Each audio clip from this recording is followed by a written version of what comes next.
Zina nimet näme? Zina nimet gudrety güýçli Allah'nyň bize beren söýgüsidir. Zina nimet enengdir. Ýary gece ýatýanlar, daňsaz berse dogaňdyr. Aňzaklarda doňanlar.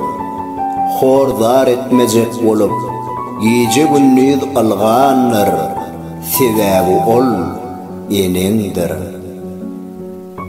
Zina nimet uyandır. Yüzün nuru tuwagy, utonjundur hayandır.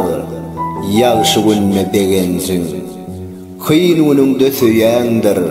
Saňa geljek belanyň öňündäki gaýandyr. Sebäbi ol uyandır.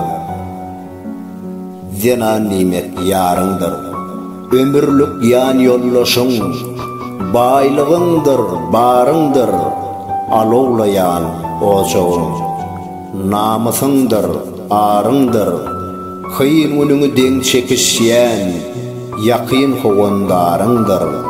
Sebäbi ol ýaryňdyr. Zina nimet gyýdyňdyr. Teşne kalbyň ganlarjak, aýdymyňdyr, sazyňdyr. Ömre şatlyk getirecek. Gülgün çolu ýadyňdyr, oğul bilen deň durjak. Dowamyňdyr, ýyzyňdyr. Sebäbi ol gyýdyňdyr. Maladis. Kaç doğru aýdýan toý çekýän. Öz-özüme öňe olayna şey.